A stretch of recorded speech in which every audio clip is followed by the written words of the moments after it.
So these poor boys now are getting asked about this controversy, which is a non-controversy, at every turn. Instead of these asshole reporters just celebrating them and being like, congrats, we're so proud of you. Now it's got to turn into, oh, the controversy. What about the controversy? The Today Show had an interview with Jack Hughes. Listen to what he said. He handled himself very well, but of course it keeps coming up. Anyway, here, SOT 6B. I wish if there's a camera on me and Quinn when the women's team won, we looked like the biggest super fans of all time. We were just jumping up and down. We couldn't believe it. Then we locked in, said goodbye to everyone because we had a game the next night. It was late and we sprinted out of there. But I remember I saw Megyn in the calf. I think it was the night we beat Slovakia. So the night after they won the gold medal, and we were just waiting for food and we were talking. And I was just like, Megyn, I'm so proud of you. I'm so happy for you.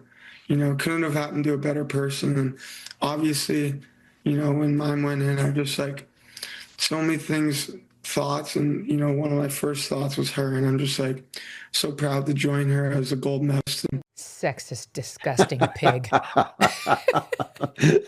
Yes, and interestingly, most competitors in America, although the Canadians were a little bit bitter about their loss, most competitors in America do have that strain of sportsmanship, which is what sports is all about. I mean, you do see, I'm a big NFL fan. You watch these guys beat the living hell out of one another, and then they shake hands and hug each other and congratulate each other on the victory, which is a very difficult, painful thing to do, and yet they do it. And this is all through sports. It is only in left-wing politics where this suddenly disappears. You know, I mean, even I'm old enough to remember when we all sort of thought, well, you know, the people voted for the other guy, so we're going to have to go with that. I mean, I remember saying that when Obama was elected, even knowing he was going to be a disaster, thinking, well, he got elected, he got fairly elected, so we have to go with the will of the people. That ethos has just completely disappeared from some sections of the right, but from all sections of the left. The left has basically convinced themselves that there are two opinions. There's their opinion, and then there's Hitler.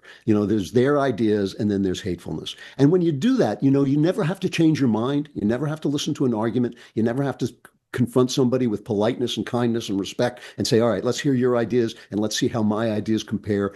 Every time they do that, they lose. Every time they debate, they lose, because the things that they're putting forward that's why they work. don't want to. So they can't debate anymore. So they can't talk anymore. And the only thing they can do, you know, you're talking about the State of the Union. They're planning a people's State of the Union somewhere else because they can't behave themselves in a respectful way during Trump's State of the Union. They have to leave the room. They're like children who have to be put into a separate They're literally room. going to be outside with people in inflatable frog costumes that skip around.